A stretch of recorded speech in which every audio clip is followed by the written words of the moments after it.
جانی اور مالی قربانیاں پیپلز پارٹی کے ساتھ مذاکرات جو کامیابی کے مراحل سے گزرنے کے باوجود کئی ادوار ہوئے پی پی اور پی این اے کے درمیان، کبھی بات نیچے جاتی کبھی اوپر۔ جب 77 میں بھٹو صاحب برسر اقتدار تھے۔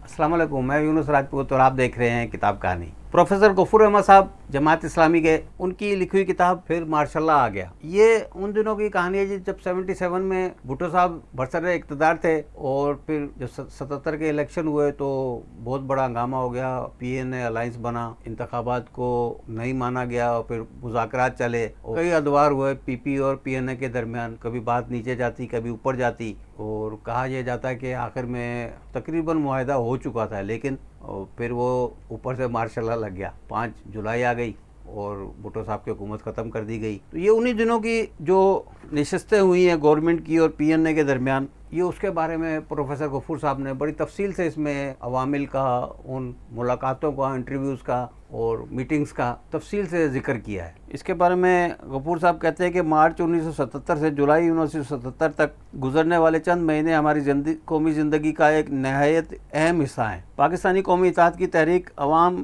کی بے مثال یکجہتی، بیداری، جانی اور مالی قربانیاں، پیپلز پارٹی کے ساتھ مذاکرات جو کامیابی کے مراحل سے گزرنے کے باوجود ناکام ہو کر مارشاء اللہ پر منتج ہوئے، سب کچھ انہی چند ماہ میں ہو گیا۔ قوم نے اخلاص کے ساتھ بے مثال قربانیاں دی، باہمی کوششوں اور ملک کے نامور قانونی ماہرین کے تعاون سے ایک مثالی سمجھوتہ طے پا چکا۔ اگر اسے روبہ عمل آنے کا موقع مل جاتا تو آج حالات بالکل مختلف ہوتے۔ مذاکرات کے بارے میں اب تک بہت کچھ شائع ہو چکا ہے۔ میں ابتدا سے آخر تک ان مذاکرات سے منسلک تھا۔ مختلف احباب چاہتے تھے کہ میں ضروری تفصیلات منظر عام پر لاؤں، لیکن میں اپنے اندر اس کی ہمت اور اہلیت نہ پاتے ہوئے ہمیشہ اس سے گریز کر رہا تھا۔ ایک ملاقات کے موقع پر میر شکیل الرحمان صاحب نے پھر مجھے اس پر جانب توجہ دلائی اور ان کے کہنے پر میں نے اس کام کا آغاز کیا۔ میں نے واقعات کو یکجا کرنے کی کوشش کی ہے کہ اہم مذاکرات کن مراحل سے گزرے، اس بارے میں مختلف رہنماؤں کے خیالات کیا تھے، قومی اتحاد کا منظور کردہ آخری سمجھوتہ کیا تھا، پیپلز پارٹی نے اس میں کیا ترامیم پیش کی اور اس ساری بساط لپیٹ کر کس طرح ایک نیا مارشاء اللہ نافذ کر دیا گیا۔ ان تفصیلات میں ادب کی چاشنی تو نہیں مل سکے گی، لیکن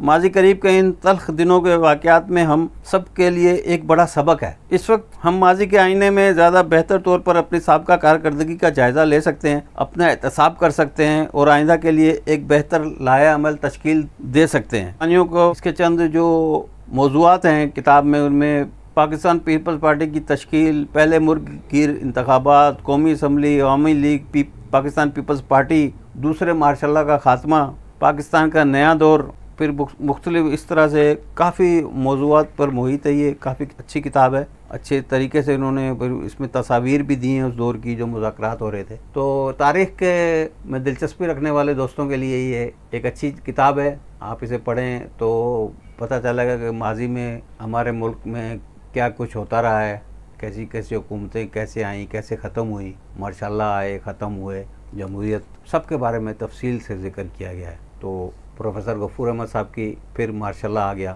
ضرور پڑھیے گا۔ اسی پر میں آپ سے اجازت چاہوں گا، چینل کو سبسکرائب کر لیجیے گا، اپنی رائے سے آگاہ کیجیے گا۔ اللہ آپ کا حامی و ناصر ہو۔ پاکستان زندہ باد۔